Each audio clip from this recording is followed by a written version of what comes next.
નમસ્કાર દર્શક મિત્રો, શિનોર સમાચારમાં આપનું સ્વાગત છે। હું છું મેઘા અગ્રવાલ અને જોઈએ આજના સમાચાર। ડભોઈ પૌરાણિક બદ્રીનારાયણ મંદિરથી 16મી ભવ્ય અને દિવ્ય રથયાત્રા નીકળી, જેમાં વિવિધ આયોજન સાથે ભગવાન જગન્નાથ, દેવી સુભદ્રા અને ભ્રાતા બલરામ ચાંદીના રથમાં સવાર થઈ નગરચર્યાએ નીકળ્યા।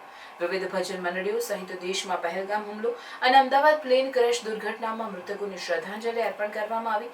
સાથે ભગવાન રથ વિવિધ વિસ્તારોમાં ફરતા ભક્તોએ ભાવભર્યું સ્વાગત કરી પુષ્પ વર્ષા સાથે ભગવાનના દર્શન કરી ધન્યતા અનુભવી હતી। આજે અષાઢી બીજ ભગવાન જગન્નાથ રથયાત્રાનો ભવ્ય દિવસ હોય ત્યારે ડભોઈના પૌરાણિક બદ્રીનારાયણ મંદિર વડોદરી ભાગોળથી 16મી દિવ્ય રથયાત્રાનું ભવ્ય આયોજન કરવામાં આવ્યું છે। મંદિર આ દિવ્ય રથયાત્રા નીકળતા પૂર્વે બદ્રીનારાયણ મંદિર ખાતે વહેલી સવારથી જ ભક્તોનું ઘોડાપૂર ઉમટી પડ્યું હતું અને વિવિધ ધાર્મિક કાર્યક્રમો સાથે રથયાત્રા બપોરે 3 કલાકે નિજ મંદિરથી નીકળી પટેલ વાગા ટાવર, કન્યાશાળા, જૈન વાગા, કુંભાર વાગા થઈ જરોલા વાગા વિસ્તારમાં ફરી ટાવર થઈ પુનઃ નિજ મંદિર ખાતે પહોંચી હતી। આ રથયાત્રાનું પ્રથમ મંદિર પરિસરમાં ચાંદીના રથમાં બિરાજમાન ભગવાન જગન્નાથ, દેવી સુભદ્રા અને ભ્રાતા બલરામને રથમાં સવાર કરી મંદિર પરિસરમાં ભ્રમણ કરાવી નગરચર્યા માટે ડભોઈ ધારાસભ્ય શૈલેષભાઈ મહેતા દ્વારા પ્રસ્થાન કરાવાયું હતું। આ પ્રસંગે ડભોઈ નગરપાલિકા પ્રમુખ બિરેન શાહ, શહેર પ્રમુખ દીક્ષિત દવે, શશિકાંત પટેલ, ડોક્ટર બીજે બ્રહ્મભટ્ટ, સુભાષભાઈ ભુજવાણી, મહામંત્રી યતિન પટેલ, પિન્ટુ નડા, મહામંત્રી દાતુસિંહ સોલંકી, વિજય રબારી સહિત અનેક ભક્તો આ રથયાત્રામાં જોડાયા હતા। પોલીસમાં ચાપતા બંદોબસ્ત સાથે રથયાત્રા નગરના વિવિધ રાજમાર્ગો પર ફરી નિજ મંદિરે પહોંચી હતી, જ્યારે આ રથયાત્રામાં વિશેષ રીતે વિવિધ ભજન મંડળીઓ તેમજ પ્રસાદી વિતરણ અને હાલમાં પહેલગામ અને અમદાવાદ પ્લેન ક્રેશ દુર્ઘટનામાં મૃતકોને શ્રદ્ધાંજલિ પાઠવી હતી। સાથે ઓપરેશન સિંદૂર થકી દેશના વીરોને બિરદાવવામાં આવ્યા હતા। 16મી દિવ્ય રથયાત્રામાં સનાતન ધર્મના વિવિધ સાધુ, સંતો, મહંતો પણ વિક્ટોરિયા ગાડીમાં સવાર થઈ રથયાત્રામાં ઉપસ્થિત રહ્યા હતા। ઠેર ઠેર ભગવાનના દર્શન કરી પુષ્પ વર્ષા સાથે ભગવાનના આશીર્વાદ લઈ ભક્તોએ ધન્યતા અનુભવતા જોવા મળ્યા હતા।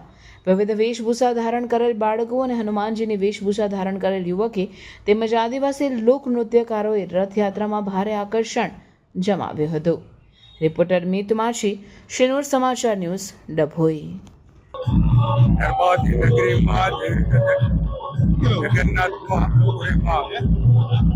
યાત્રા નીકળે છે એ જ રીતની છેલ્લા 16 વર્ષથી ભગવાન જગન્નાથની યાત્રા નીકળે છે અને દરબારની નગરીમાં નગરચર્યા પ્રભુ નીકળે છે। છેલ્લા 8 વર્ષથી આનો લાભ ધારાસભ્ય તરીકે મને મળી રહ્યો છે। દરબારની નગરી પર ભગવાન જગન્નાથની કૃપા વરસતી રહે, દરબારની વિધાનસભાના નાગરિકો પણ વરસતી રહે એ ભગવાન પાસે પ્રાર્થના કરું છું। અને આ યાત્રા દ્વારા નગરના તમામ સંપ્રદાય ધર્મના લોકો એક થઈને હર્ષોલ્લાસથી આ યાત્રાનો આનંદ લે એવી અપેક્ષા રાખું છું। સાથે સાથે ભગવાન તમામ પર પોતાની કૃપા વરસાવે એ જ અભ્યર્થના છે।